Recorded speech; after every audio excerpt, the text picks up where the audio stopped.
that I knew what it was like, and I wasn't really for it, but I wanted to see what it was like before I judged it. And I didn't even tell Jessica. So there's a new version of Romeo and Juliet called R#J, and it's done in that style of Unfriended, where it's told entirely on social media, from Instagram videos and stories to text messages, and it follows this trend where they've been turning classic literature into emoji text speak for newer generations. And I already found that really dumb. So we started this movie, and there's this major disconnect in my mind of watching the story of Romeo and Juliet, which isn't incredibly deep to begin with, but it is really good, butchered this way. To me, it was enforcing the fact that in the future, if it's not on the phone or in social media, it's not worth watching. And the problem with me for that is you're not supposed to engage and involve with a lot of social media stuff. It's meant to be here, here, here, go, go, go. So you don't have a chance to like these characters if you don't know this. Like, if you don't know the Romeo and Juliet story, you don't know what's going on for most of this film.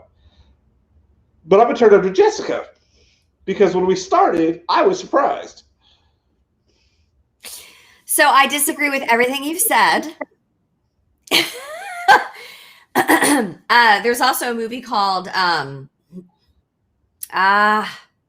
it's either called One Window or Two Window, and it was a South by, or it might have been a Fantastic Fest premiere years ago, and it stars, who plays Harry Potter?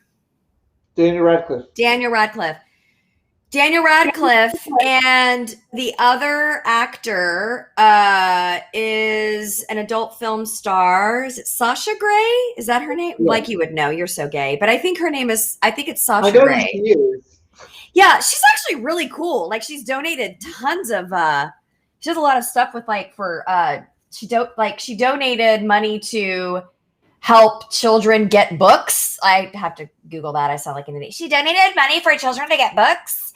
But but she actually had, like, a whole campaign going where she, like, donated a shit ton of money.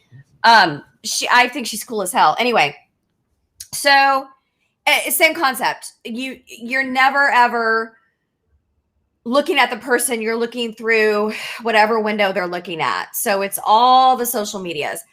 I don't seek out to watch movies that way, but I appreciate that kind of a risk. It's hard to do. I haven't seen Unfriended because that's a horror movie and I'm not going to be able to handle it. But I didn't have a problem with Romeo and Juliet being told this way. I was telling you, Gavin, before we started, Romeo and Juliet, Jesus Christ Superstar, Hamlet, I can cite those three specific shows, have so many different incarnations. Like, I've seen a 1950s style Hamlet.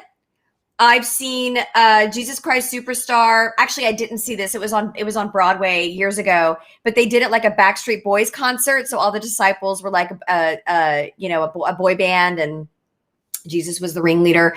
And so that was very, like, sort of 90s, in sync type thing.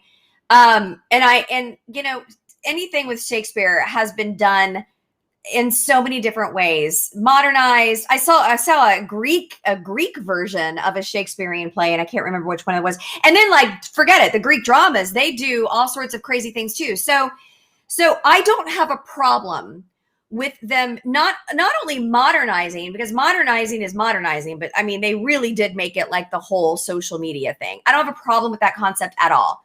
Here's my problem and why I've turned it off. Either do it or don't. So if you're going to make this a social media, like, you've taken that risk, you're making it for modern times, I get it, but the ad-libbing is not Shakespearean. Man, what the fuck is up with you? Man, what the fuck's going on? Yo, get over here. That's not Shakespeare. Like, you're not allowed to do that. That's breaking. Like, either be Shakespearean, and I get, like, when you're looking at Twitter, I mean, and that would have been probably a writing nightmare, but do it. Like, all the hashtags, like it was all modern speak. Oh, he's crazy. Oh, ha ha ha, LOL. Like that's not Shakespearean. And so what took me out of the story is because I want to hear that beautiful Shakespearean, dialogue.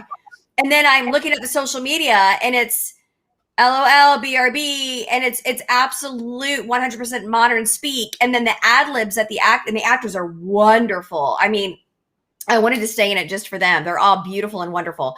But like they're ad-libbing in between Shakespeare lines. So they took that risk and they did a really hard thing. It's a really hard thing of what they've done where you are always looking through the glass of whatever the phone is showing. They did that, and that's so hard to do. And then they've added like either make it Shakespeare or not. And so that pisses me off actually as an audience member because you've just fooled me. And now I have zero interest in it because you did Shakespeare dirty. And sure, I guess you could already say they did because they've modernized it. But again, taking a risk like that, doing a 1950s style Hamlet where they're all in poodle skirts and whatnot, like that was delightful. And no, it's not a traditional showing. I mean, I love me some Jesus Christ Superstar in a traditional sense, biblical. Like I love that show done traditionally. I've also seen it done as like a screaming rock star concert. Totally worked because there are some shows that you can do that with. And I was like, okay, I'm here for it. They've done it. I see where they're going with it. And then all the ad-libbing and then all the modern speak and all the social medias. I was like, what, you guys couldn't have written like Shakespeare toned type hashtag, like Shakespeare toned type, responses and whatnot. Like that actually makes me angry that they did that. And I'm like, I have no interest in this now. They've ruined it for me. See, I had that major problem as well because most of the time when they're speaking, it is Shakespearean and they do ad lib within it, but it just flows perfectly. But as soon as you're texting and chatting, it's completely different. It's a different world. And I have no problem with modernization. Like, I think the Baz Luhrmann Romeo and Juliet is fucking a masterpiece. Like, I love it. And it's not for everybody. My problem is if you use the medium of social media to modernize something, it works as a found footage aspect for the most part. Like, when you look at the horror movies, they just pick one of them. It's just like Facebook video or face chatting. They stick with one. They're not jumping between 8 different ones that it's almost to the point of too much because you're in this party and like he didn't even meet Juliet. He saw a picture of her painting. Like, where was the moment where they met, that magic moment? And like, it's just. But see, that fits though. It's so funny. You and I have very specific critiques for totally different reasons. I noticed that too, because I actually I didn't tell you this, but I'd made the decision to stick with it until I see them meet. And that's when I was like, okay, they've met. I gotta stop this. I totally appreciate that they did that because that fits what they're doing. And if you're going to do a movie, using social media, you can't just do it through Instagram. No, you got to have Twitter. You got to have Skype. You got to have, I'm sure TikTok is going to be in there at some point. But you can, and they have, and it works. It lets people be comfortable knowing what they're, okay, so this is like a FaceTime the entire time, and it just cuts to the different FaceTimes. People can attach to that because this is not a movie for anyone that's over, I guess, the age of 19. Because there's too many social medias that most people don't use. Like, we understand Instagram, but not the Snapchats. I'm of an older generation. I ain't even gonna lie. I get it, but I don't get it. And I think the problem with it overall is you brought up a point that is very much in the point of just seeing a painting of her and falling in love with her. But you miss that moment of your eyes meet for the first time. And it's like love at first sight for both of them, where she's like, who this? New phone, who this? Yeah. I think that's where I was so happy we turned it off because I was like, I don't know how much longer we go. No, but do you think, though, that isn't it a sign of, and I do use all those social media, so you can call yourself older all you want. I'm a young whippersnapper. I'm sticking to it. The only thing I'm not on is Snapchat, but I'm on everything else. And I totally buy, because like what they did in this movie, what they did well in this movie for my whatever my meter is, they nailed. Using all of the different social medias, your phone going off constantly. This is where we're at. Generation Z and all their blah blah blah blah blah, right? And so that's why I did buy. There's 10 applications opened at all times. I even saw Letterboxd in there, and I use that for my keeping touch. Do you use Letterboxd? No, but I know of it. Yeah, like I was like, oh, okay, then we use some of the same apps. Like I get that. I get where they're going with that. And that's why it made total sense to me. And I was like, oh, of course he's just going to see a picture of her on a social media app, because the whole point is this whole movie is being filmed through apps. And so that only worked for me because it worked for what the movie had set up. What didn't work for me was because the movie they had set up for me was a modernization, sort of a Generation Z type retelling of Romeo and Juliet, and then they fucking ad-lib, not in Shakespearean speak, and anytime they're chatting, it's literally the way that you and I talk. And I was like, no, either do Shakespeare and film it through your apps and have everyone speak in Shakespeare speak, or don't do it, because you're just wasting my time. Like my favorite scene, actually, which did work for me, except for the fucking ad-libs in the middle that weren't Shakespearean, because I've seen a lot of Shakespeare plays. I've been in a few. You can ad-lib in a Shakespearean way. Like you actually can. There's plenty of room, especially like the comedic stuff going on. There's plenty of opportunity to give an ad-lib that makes sense. I'm not gonna be performing in a Shakespearean play and then be like, what the hell does that mean? No, I'm not gonna do that. And that's what they were doing.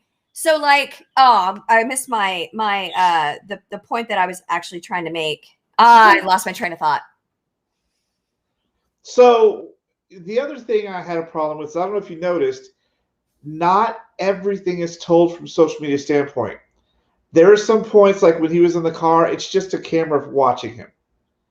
No. And I thought that was... He was on? No, they were communicating through... I think they were on FaceTime. They were on FaceTime. No, I understand that part, but there's another part where they weren't talking. He was just sitting in a car, and then like 40 seconds later, you see that same video again with him turning into like an Instagram story. And so why don't talking about? Everything was through an app. I don't know what you're talking about. From my point of view, not all of it was through the app. There are parts of it that it feels like they told outside of the app just to do it. I did not see that. No, I can't tell you you're wrong, because maybe you saw something that I didn't. But what I saw throughout the entire however much we watched was exactly like the 1 window, 2 window movie with Daniel Radcliffe. I can't remember. And I haven't seen Unfriended, but I've seen scenes from it, so I know it was all through. There was never a camera on a face. It was all through somebody looking through an app. And so that scene actually worked the best for me, when I think it was Mercutio was putting on makeup. He was doing coke, and Romeo was in the car, because I got the Shakespeare back and forth, except with the modern ad-libbing, which there's no place for that. That took me out of it, but that at least flowed the best for me. So I applaud their effort for trying to be creative and do it a new way, because you can only tell the same story so many times. And you're right. You always update things or put them in different periods just to experiment to see how it works. But like I said, social media is a general media, isn't meant to engage you for more than 5 minutes. And if you don't know the story of Romeo and Juliet, and I don't know how you don't, I don't think people would have understood what was going on in this, because it's so fast. It's this. You have the opening that talks about Verona, and it just kind of goes downhill from there. And you don't have enough time to understand motives or characters or why you should care, because that's just the nature of social media. You got to be fast. And I do appreciate the fact that they kept everything social media size, fast. Let's go. I just think it was a bold move they did, but for me, I don't think it in the long run would have paid off through the whole movie. Because you're right, it has got to be very hard to take 10 apps and keep them all and go back and forth. Like, I don't even do it on my phone. I could not imagine how you do 10 apps on your phone. But, for you, that's part of you have to do that. You're out in the media all the time. Mm-hmm. I'm on the back end of stuff, so I just do the things that I know how to do, and I'm good with that. So from a modern perspective, I appreciate what they did. Yeah. I appreciate that they took that chance. But if you're going to tell a Nick version of a movie for a small audience, maybe South by isn't your best venue. But South by is a place to take risks. Yeah, but most people at South by aren't of the age I think this movie's targeted to. But every kid is going to read Romeo and Juliet freshman year of high school. Well, true. But I think this one would have been better served at something like Disney Plus, to where kids can watch it and really get into it. That's just how I look at it. It's an old man perspective. I'm going to be sitting on my porch going, damn you and your Snapchatters. I remember what I was going to ask you, though. Do you, and I think this can only be answered if we would have stuck with it. But I probably won't go back to this film. But kind of a sign of the times, like maybe not you and I, or maybe me and my past, not so much now, but like lots of long distance social media relationships that happen, right? You connect with someone on Facebook, you connect with someone on Instagram or whatever, you start following each other, you start liking each other's posts and whatnot, you start chatting.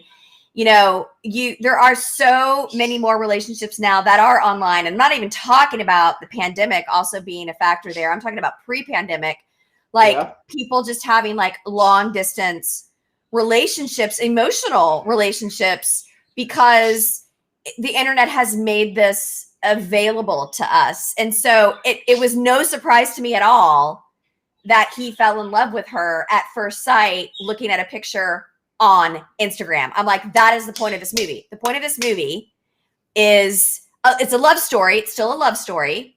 And it's just through apps, which is a statement, I think, on the current generation. And I don't think there's anything wrong with that. I just think that is going to be impersonal to someone else who grew up with Romeo and Juliet a different way.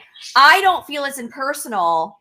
So we just like disagree a little bit on that. Like, I don't feel it's impersonal only because I have seen a picture of someone and fallen in love with them before. I've been like, oh my God, please be mine. But I think it works for what they were setting up. I just cannot fucking stand that they ad-libbed. Oh my God. Now here I'm going to sound like I'm going to beat you with my cane. If I would have ad-libbed in God, what was I in college? I was in a production of, I played a courtesan. I wasn't even a real character. Of course. I played I know. Of course I played a courtesan. I think it was the Merchant of Venice. There was all sorts of ad-libbing when one of the gentlemen would grab a courtesan and you better believe we never said things like, oh my goodness, stop. Literally, that's not Shakespeare. Shakespeare's not like, oh my goodness, stop. Shakespeare is, oh, doth stoppeth. I can't, whatever. But I'm just saying, like, that pissed me off that they didn't keep that within the vein of a Shakespeare play. Well, the other problem I had that I wrote down is that this story isn't one that you can really tell in the mode that they're telling it, because if you have two rival families, you better bet Romeo's parents know where the fuck he's at when he's live streaming from a party. You better know that parents are watching these things, so you have to suspend a major amount of disbelief, because kids don't think parents watch, but we do. They do all the time. There is nothing you have done that we have not already done ourselves. Only we live in the age where it wasn't forever on the internet. So I think, to me, it felt a little silly to not think that the parents would know what was going on. Like the Capulets would know that that Romeo was.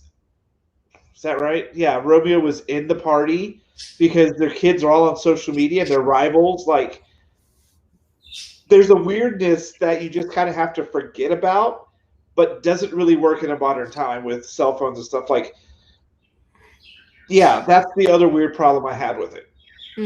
Interesting. Okay.